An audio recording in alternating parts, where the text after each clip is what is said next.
Bien, entonces vemos primero que lo que tenemos es el teorema que vimos de la transformación rígida, que preserva la orientación y tiene un punto fijo, es una rotación. Entonces, vamos a ver, vamos a ir en camino de completar el cuadrito, con lo cual vamos a mirar el siguiente teorema. Necesitamos, que dice que el producto de una traslación y una rotación de eje perpendicular a la dirección de la traslación es una rotación con eje paralelo al de la rotación dada. Entonces, vamos, lo que tenemos es una rotación de eje R y una traslación a' donde la recta A' y la recta R son perpendiculares, ¿sí? Entonces, lo que puedo hacer es desarmar a la... lo que estoy tratando de hacer es componer una traslación seguida de una rotación. Vamos a ponerle alfa al ángulo de la rotación, ¿sí? Entonces, lo que vamos a hacer es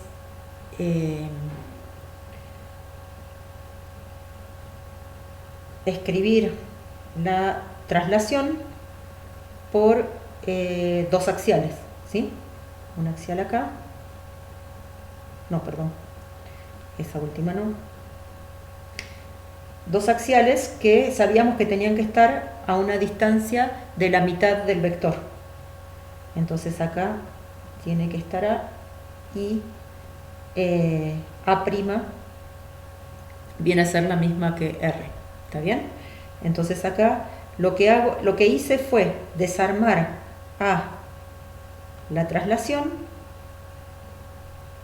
en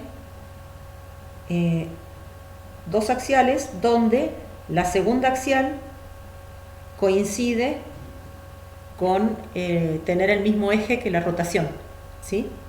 Entonces esto puedo asociar de otra manera,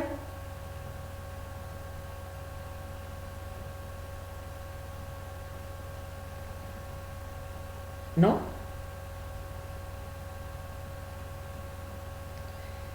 Y entonces lo que tenemos es acá la composición de dos rotaciones con el mismo eje. Estoy haciendo lío ya.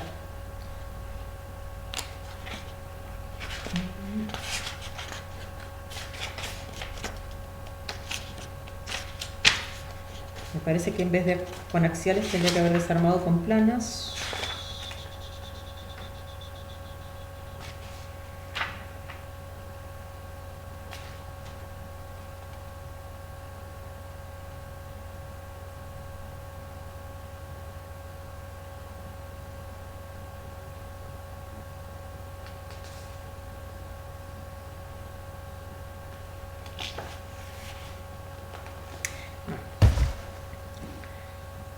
Entonces,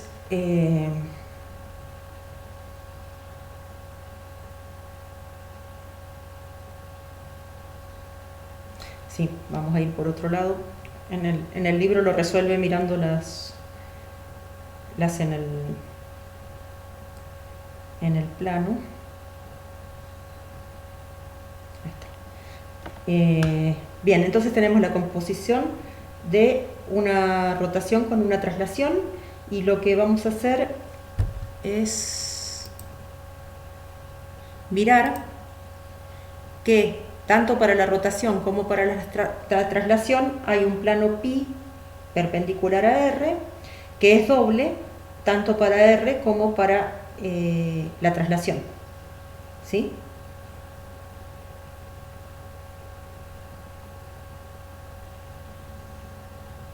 Y para T. Entonces podemos pensar en la restricción a ese plano pi de las dos transformaciones, y entonces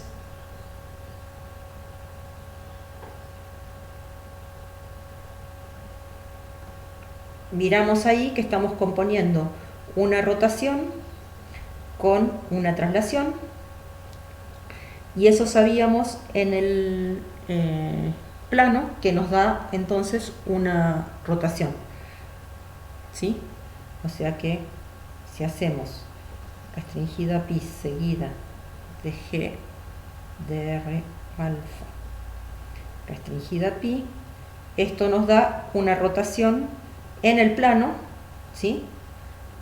Con el centro corrido, el trasladado de acuerdo a la rotación. Entonces esto, ahí lo que vemos es que esta composición tiene un punto fijo. Estuve hablando sin que ustedes pudieran mirar. No sé, si estaban en el Jamboard sí deben haber cambiado de coso, pero si no, bueno, lo que vemos es que la composición de estas dos cosas en el plano nos muestra que esto tiene un punto fijo, con lo cual la composición de estas cosas resulta ser una rotación. La idea un poco es entonces que si yo tengo la rotación y la traslación, lo que me va a pasar es que este eje se me corre en la dirección del vector a un eje R' que resulta paralelo al original, ¿sí? Y lo que sí va a pasar es que R y R' no tienen exactamente el mismo ángulo, porque se produce algún tema con la traslación, al hacer las traslaciones. Creo que son complementarios. Bueno, pero lo que nos importa para trabajar con el resultado es esto, que como hay un punto fijo al componer una traslación con una rotación, el resultado de componer estas dos cosas es una rotación.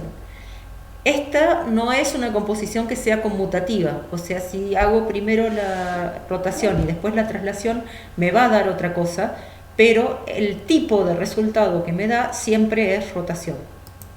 Así que en este sentido, el teorema entonces que teníamos enunciado es cierto. El producto de una traslación y una rotación de eje perpendicular a la dirección de la traslación es una rotación con eje paralelo al de la rotación dada.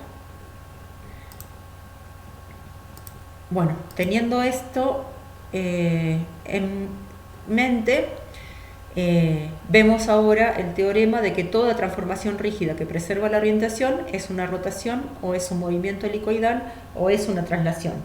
Yo estuve mirando hoy el libro de Puig-Adam, que lo tienen en el Drive, y en vez de enunciar este teorema de esta manera, decía que cualquier transformación rígida que preserva orientación es un movimiento helicoidal, pensando el movimiento helicoidal como una generalización tanto de la rotación como de la traslación, pensando que un movimiento helicoidal es rotación cuando la traslación es nula, o que un movimiento helicoidal es traslación cuando la rotación es nula. Y está bastante lindo como está hecho la demostración. No es el mismo camino que eligió Cristina, que obviamente estaba dado antes de que ella lo hiciera. Entonces ella pudo elegir hacerlo de otra manera. Y vemos en el trabajo, la demostración que hace Cristina, que lo que primero separamos es si tiene punto fijo o si no tiene punto fijo. Obviamente acá actúa directamente el teorema de la rotación, así que ya sabemos que esto se trata de una rotación con centro que el eje pasa por el punto fijo y un cierto ángulo en diedro del espacio. Ahora, si no tiene punto fijo, pueden pasar dos cosas. eh, una que sea traslación. ¿Qué pasa? ¿Cómo puedo diferenciar que sea traslación o que no sea traslación? Fíjense que lo que pasa con la traslación es que hace que todo, los puntos homólogos, los puntos no, pero las rectas homólogas y los planos homólogos son siempre paralelos entre sí. Entonces, lo que va a pasar, Cristina dice en el teorema, sea una transformación rígida sin puntos fijos y que no sea traslación. ¿Por qué descarta la traslación así tan llanamente? Principalmente hay que estudiar si la traslación, vemos que me manda una terna en otra paralela de acuerdo a la traslación, listo. El tema es si encuentro alguna terna donde haya una semirrecta que se corresponda con otra y no sean paralelas. Entonces ahí puedo pensar en que no es traslación, y entonces en ese caso lo que voy a hacer es un truco de composición, que es pensar, me faltó acá lugar para escribir. Entonces lo que hago es, yo sé que la semirrecta A se transforma por esta T en la semirrecta A', y el semiplano alfa de borde A se transforma en el semiplano alfa' de borde A',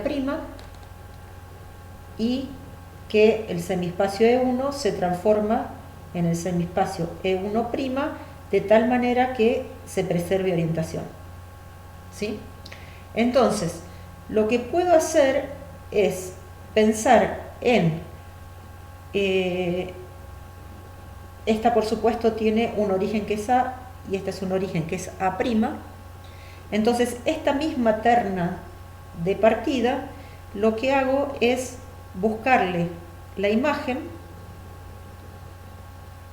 pero por una traslación de A'. Entonces, A va a tener como imagen una A segunda que tiene origen A'.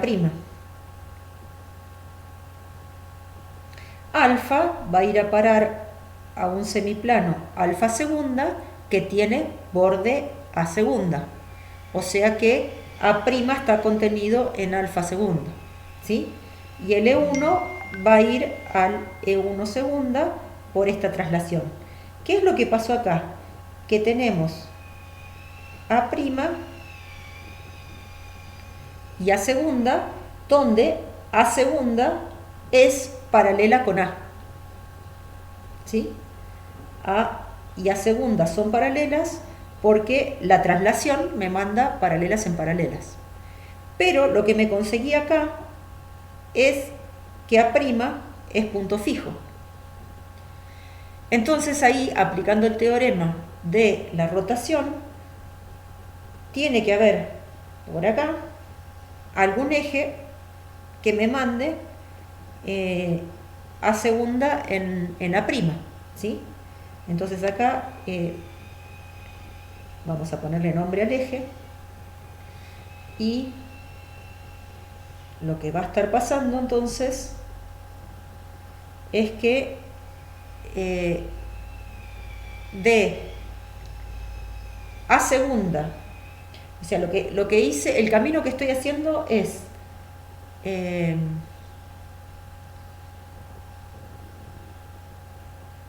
ahora comparar cómo pasar de A segunda, o sea, de lo que puse acá, A alfa E1, que lo mandamos con la traslación A segunda, alfa segunda, E1 segunda. Sabemos que hay una rotación con eje tita. Marta, ¿puede ¿Sí? ser que no hayas cambiado? Sí, gracias. Entonces tengo una primera terna que es la misma de la partida. A alfa E1 por la traslación va a segunda, alfa segunda E1, que una cosa que importa acá es que el A, que era origen de A, acá es A', y acá vuelve a ser A', porque A' es el punto fijo que me permite decir acá que tengo una rotación entre esta terna y esta, que es A', alfa, este no sé si es alfa', vamos a borrarlo, es el que se corresponde con alfa segunda, por lo que corresponde ahí. Y entonces, como como A' es el punto fijo, tengo una rotación, ¿sí? Todavía voy a tener una columna más acá para poder acomodarlo del plano, porque acá estoy usando el teorema de la rotación, que lo único que me dice, lo único que sé es que esta transformación que va desde acá para acá preserva orientación y me deja A' donde tiene que ser. ¿Está bien? Pero ahora tengo esta cuestión, que es que tengo la traslación compuesta con la rotación y ángulo θ. ¿Está bien? Entonces, lo que tengo que ver es qué es el resultado de esta composición. El resultado de esa composición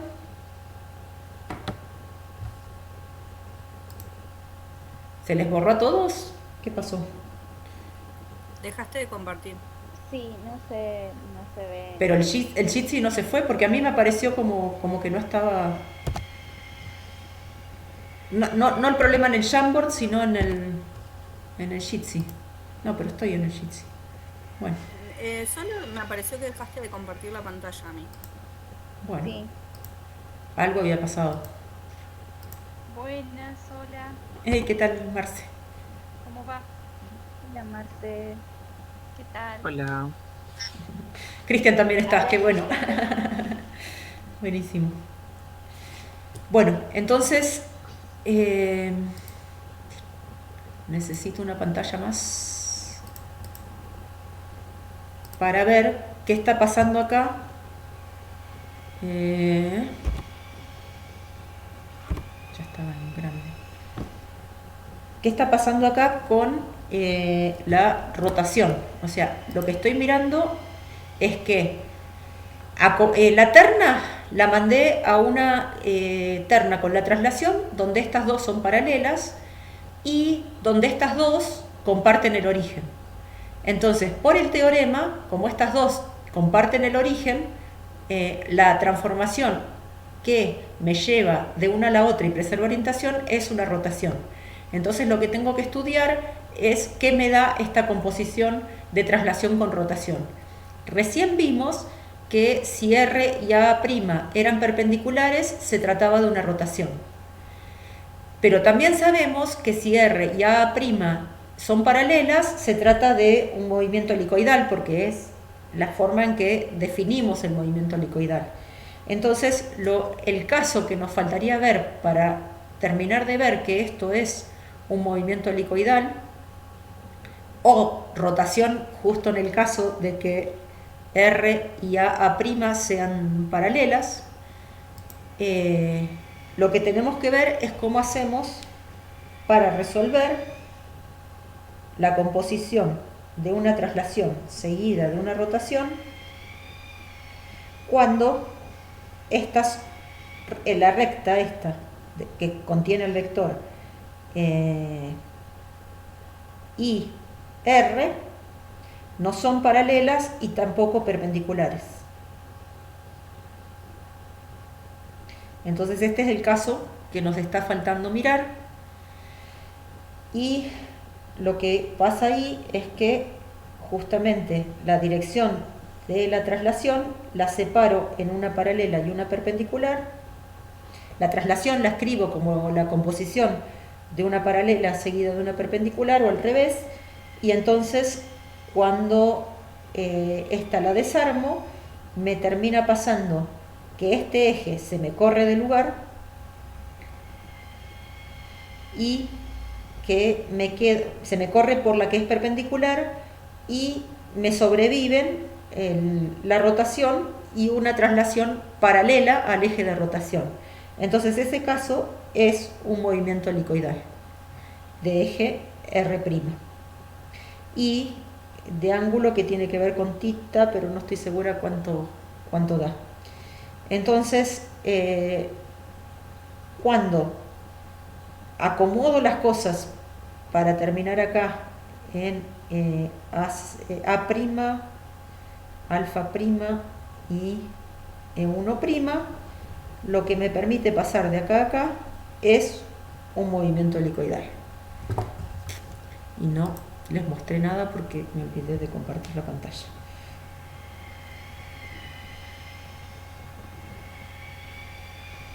Bueno, entonces, resolviendo que esto es un movimiento helicoidal, lo que vemos es entonces que para pasar de este a este, lo que tenemos es justamente un movimiento helicoidal.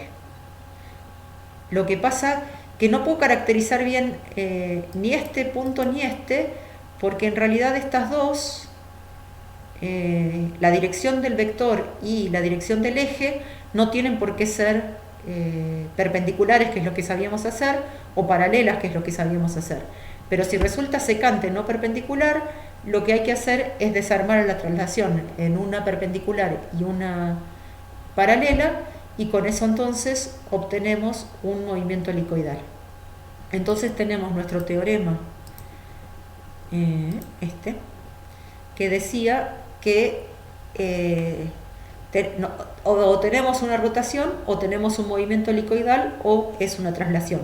Con lo cual hemos caracterizado a las tres posibilidades que hay con transformaciones que preservan la orientación. Ahora vamos a ver, este ya lo habíamos mencionado, el producto de dos simetrías especulares de planos paralelos es una traslación, y cuando hacemos la composición de dos simetrías especulares de planos paralelos, obtenemos una traslación. Estas dos partes del teorema son proposiciones recíprocas una de la otra, pero las demostraciones son un poquitito diferentes una que la otra, porque cuando tengo la primera parte del teorema, la hipótesis que tengo es que me dan dos simetrías especulares y el resultado es una traslación. O sea, el dato que tengo son las simetrías especulares y el resultado es la traslación. Y para la parte de la vuelta, el dato que tengo es la traslación, y entonces puedo ver que si pongo dos planos perpendiculares a la dirección de la traslación, cuya distancia sea la mitad del vector traslación, voy a obtener entonces voy a poder descomponer a la traslación en esos dos planos paralelos. Se ve que la primera parte, como me dan las dos simetrías especulares, la traslación me da de vector doble a la distancia entre las simetrías. En cambio, en el segundo, como el dato que me dan es la traslación, tengo que poder decir cuáles son los planos que funcionan, ¿sí? También tenemos que si hacemos la composición de una traslación con una simetría especular, el resultado es una nueva simetría especular. Y esto es porque como la traslación la puedo desarmar en dos planas, cuando compongo con una plana, una de ellas se me va, digamos. Entonces sobrevive una plana. En ese sentido es corolario de lo que habíamos visto antes. Como la plana la podemos desarmar la traslación la podemos desarmar en dos planas paralelas, y esas planas paralelas en realidad las podemos poner en cualquier lado, podemos hacer coincidir que el segundo de la traslación sea el plano que nos dieron, con lo cual queda un primer plano para encontrar el resultado va a ser el plano que no forma parte de la traslación. Este teorema también es similar al que habíamos visto en el plano, porque si tenemos una rotación donde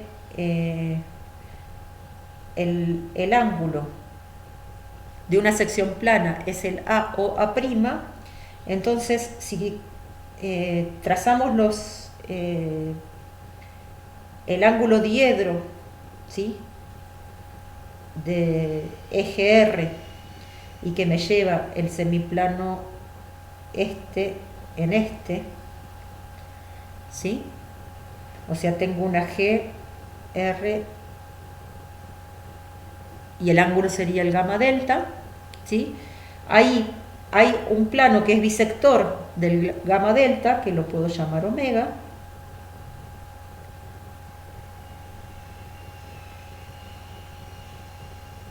¿Sí?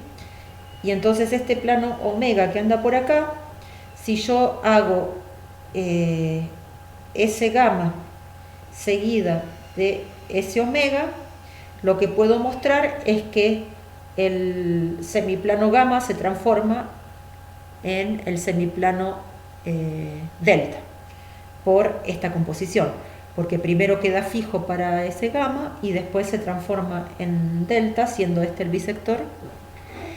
Y lo mismo si tengo dos, recíprocamente, digamos, si tengo dos planos secantes, el resultado va a ser una rotación con ángulo doble al que se encuentran los planos. Y si se acuerdan que habíamos dado bastante vueltas a estas cuestiones en el plano, esto tiene que ver con que el ángulo doble de este es igual al ángulo doble del adyacente, ¿sí?, en el sentido opuesto al que habíamos visto. Eso sigue, como esas cosas siguen permaneciendo por cortes con planos perpendiculares al eje, lo que habíamos visto en el plano sigue funcionando en el espacio. Entonces una rotación se puede descomponer en otros dos simetrías planas, y el ángulo que hay entre los planos en los cuales desarmo la rotación es la mitad del ángulo de rotación. Yo escribí cosas en la tablet que no aparecieron ahí.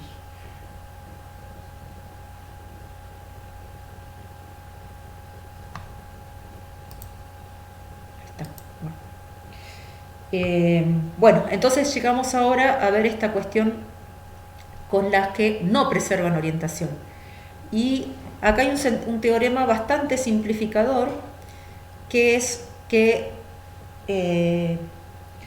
cualquier transformación que no preserve la orientación se va a poder escribir como una simetría central seguida de una rotación.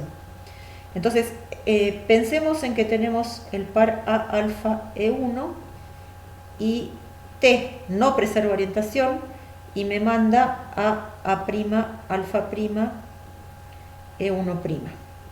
Entonces el truco que hago es mandar por el origen de este es A, el origen de este es A'.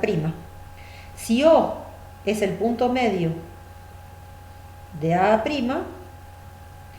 hago una central respecto de O y me vengo a parar a una semirrecta A segunda, pero ¿con qué origen?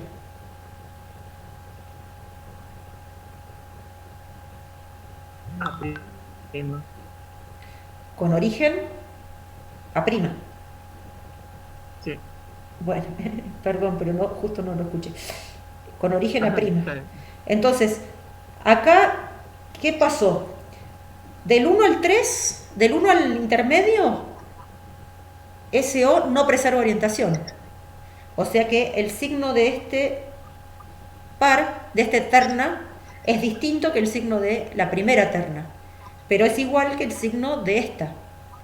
Entonces, entre esta terna y esta terna hay una transformación que preserva orientación y que deja un punto fijo, que es el origen de las semirrectas. Así que sabemos que esa es una G con algún R al cual la prima pertenece y un cierto ángulo θ. Y el teorema queda entonces demostrado, porque de cualquier punto a de cualquier terna a cualquier terna, lo que hice fue buscar una intermedia, haciendo una simetría central por el punto medio que une los orígenes, del segmento que une los orígenes, y al tener la misma, el mismo signo, la terna 2 con la terna 3,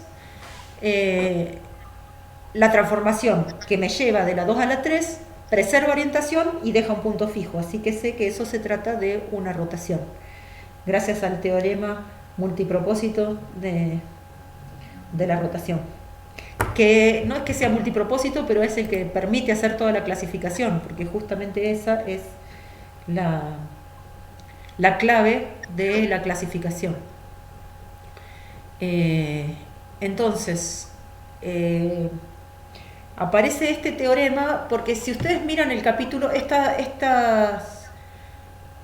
Jamboard está hecho con el capítulo 7 y capítulo 8 de el libro del espacio, y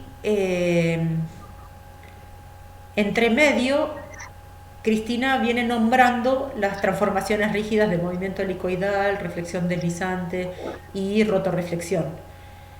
Entonces, a partir del teorema anterior que escribimos, a cualquier transformación que no preserva la orientación en una central y una rotación, se puede demostrar este teorema pensando, bueno, uno tiene la central y tiene la rotación, ¿no? Y entonces los casos que hay que mirar son si O está en el... Estoy confundiendo de ponerle al eje G, perdón, que no está bien lo que hice. Tenemos R, ¿no? Y lo que queremos es componer la rotación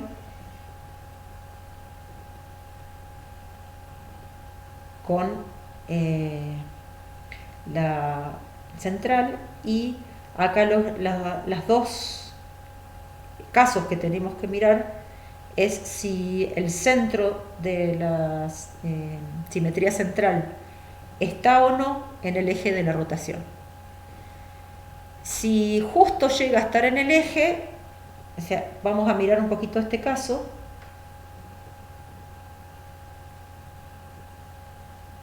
Y el otro se los dejo, que es un poquito más complicado porque hay una traslación de por medio, ¿sí? Pero pensemos entonces que tenemos el eje en la rotación. Entonces la simetría central se podía siempre desarmar en una axial con una plana perpendicular, ¿no? Entonces, si yo escribo, tenía G, R, θ, y desarmo la central en la axial seguida de la plana perpendicular, lo que resulta también es que R, como R y A son iguales, ¿sí? O sea, acá mejor escribo R en vez de A, compuesta con GR de θ, y ahora en vez de agrupar así, agrupo así. Entonces lo que está pasando es que la composición de dos rotaciones con el mismo eje, encima estaba en otra filmina, perdón, la composición de un axial con una rotación es la composición de dos rotaciones con el mismo eje, con lo cual esto me está dando con omega prima, tita prima, lo que se les ocurra. ¿Está bien? Y entonces esta composición resulta ser una rotorreflexión, ¿sí? Pero fíjense que recién en el teorema que vimos antes, la rotación se escribía como dos axiales. Entonces, para este caso, tenemos tres axiales que con tres planas, perdón, con tres simetrías planas me consigo desarmar a esa transformación rígida que no preserva orientación. Y volviendo a la anterior, en que O no pertenezca a R, no, es un caso particular de la que acabamos de ver, porque podría pasar que esto que está acá, ¿sí?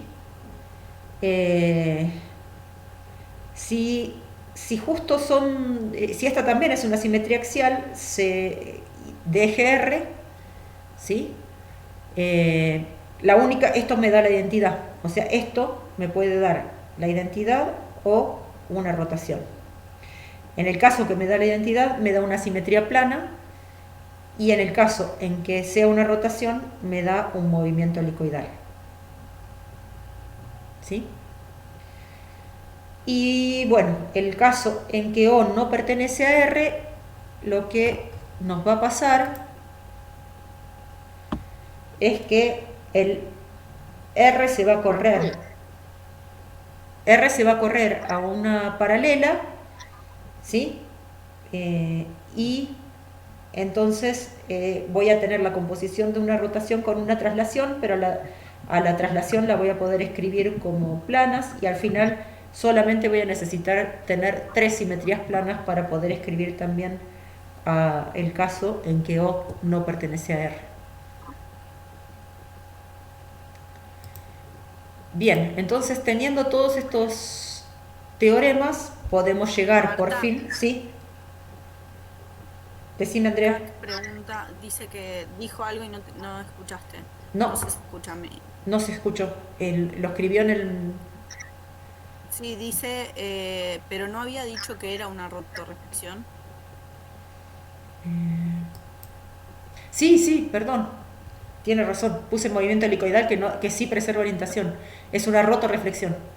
Lo que puede pasar es que nos dé una plana o una rotorreflexión. Tiene razón completa. Perdón. O sea, Gracias, no puede ser helicoidal porque estoy hablando de algo que no preserva orientación. ¿Está bien? Entonces esta sí es una rotorreflexión. Muchas gracias, Cristian. Sí, hubiera sido un despelote decirlo. Bueno. Entonces, pero ahora sí, sabiendo que esto es rotorreflexión, lo que es interesante de ese caso es que nos muestra por ahí un poquito que tenemos o una plana o tres planas que necesitamos para armar eso, ¿no? Y bien, entonces ahora sí, con este teorema terminamos de cerrar absolutamente todo, porque cualquier transformación rígida que no preserva la orientación se trata de una simetría especular o de una reflexión deslizante o de una reflexión rotada. Y esto entonces tiene que ver con lo que es medio corolario del teorema anterior, porque como siempre lo pudimos escribir como una rotación con una central, lo que vemos es que la simetría especular se escribe como una plana con una axial perpendicular. La reflexión deslizante como una... a ver cómo sería, como central y... Ahí ya no conviene tanto pensarla como esa. La reflexión rotada, sí, tenemos una plana con una rotación y me da 3 planos perpendiculares. Y lo que pasa con la reflexión deslizante es que se la puede desarmar en 3 planas de esta manera, ¿no?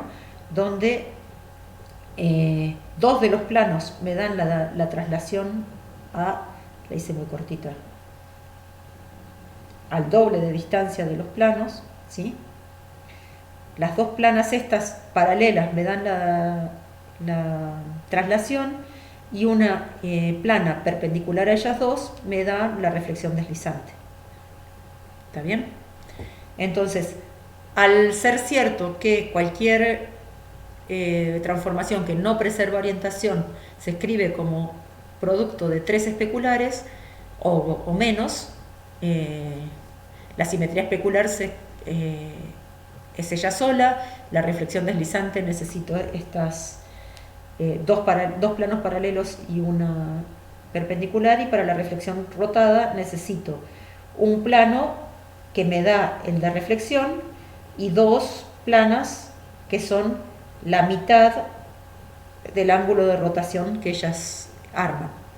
Entonces, a partir de tener que 3 planas, alcanza con 3 planas para describir a todas las transformaciones rígidas que no preservan la orientación. Las únicas posibilidades para 3 son reflexión deslizante y reflexión rotada, y cuando hay una única simetría especular se trata de una simetría especular. Entonces tenemos que si preserva orientación y tiene puntos fijos, hay una recta de puntos fijos, eso es importante, y eso tiene que ver también con autovalores y autovectores visto desde la parte del álgebra lineal. Y si la transformación rígida no preserva la orientación, puede tener exactamente un solo punto fijo o, si no, un plano de puntos fijos. Tenemos entonces que podemos completar el cuadrito de la clasificación, justamente porque el teorema de que preserva orientación y tiene puntos fijos nos daba la rotación, y si no tiene puntos fijos, las únicas posibilidades que tenemos son la traslación y el movimiento helicoidal. ¿Dónde metemos la identidad acá? En realidad hay que hacerle tiene que estar acá con las rotaciones, porque tiene puntos fijos, o sea, tiene que estar en la columna de puntos fijos la identidad, ¿sí? Y preserva la orientación. Así que el problema es que queremos que también la identidad sea una traslación, y también queremos que sea un movimiento helicoidal, para que las traslaciones y los movimientos helicoidales los movimientos helicoidales con el mismo eje puedan formar grupo. Entonces la identidad nos viene a romper los esquemas de la clasificación, pero entendida como límite podemos pensar que anda por cualquiera de estos lados, digamos, ¿no? O sea, siempre tiene punto fijo, pero es caso límite de traslación y es caso límite de movimiento helicoidal. Vamos a borrar un poco todas estas rayas que hice. Y para las que no preservan orientación, entonces tenemos, acá la llamo reflexión, pero es la simetría especular o plana, que tiene un plano de puntos fijos, la reflexión rotada o rotoreflexión, que tiene un único punto fijo, y la reflexión deslizante, que no tiene puntos fijos. Para la reflexión rotada hay un único punto fijo, pero recuerden que hay una recta doble, que lo que le pasa es que se refleja por el plano de la rotoreflexión, pero y hay un plano que es doble, que es el plano de la simetría especular, en la cual desarmo a la rotación con la simetría especular, que sean perpendiculares. Entonces, si bien fijo hay un único punto que es O, es importante acordarse que el eje de la rotorreflexión es doble y el plano de la rotorreflexión también es doble, ¿no? Y bueno, por último, y para que nos quede claro qué es la caracterización de las transformaciones rígidas, para la rotación necesitamos el eje y el ángulo de rotación, ¿sí? Y como caso muy especial, cuando tenemos el ángulo llano, que corresponde a la simetría axial, ¿sí? La traslación, para caracterizarla necesito dar un par ordenado de puntos O, el vector, y para el movimiento helicoidal tanto el eje como el ángulo de rotación y el vector traslación. Y para las que no preservan orientación, la simetría especular hay que dar el plano de simetría, y en la reflexión rotada el plano de simetría, el centro y el ángulo de la rotación, y en la reflexión deslizante el plano de simetría y el vector que define la traslación. ¿De acuerdo? ¿Me quedó algo más? No. Bueno, entonces ahora sí, hemos seguido un camino un poco más ordenado para lograr el cuadrito de todas las transformaciones rígidas.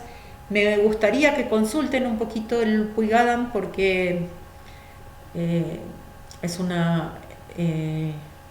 está explicado con mucha claridad estas cosas. Las únicas salvedades son que usa la otra notación de puntos con mayúscula y rectas con minúscula, y otra salvedad también es que cuando la transformación rígida preserva orientación la llama movimiento directamente, y cuando la transformación rígida no preserva orientación la llama pseudo movimiento. Entonces con eso ahí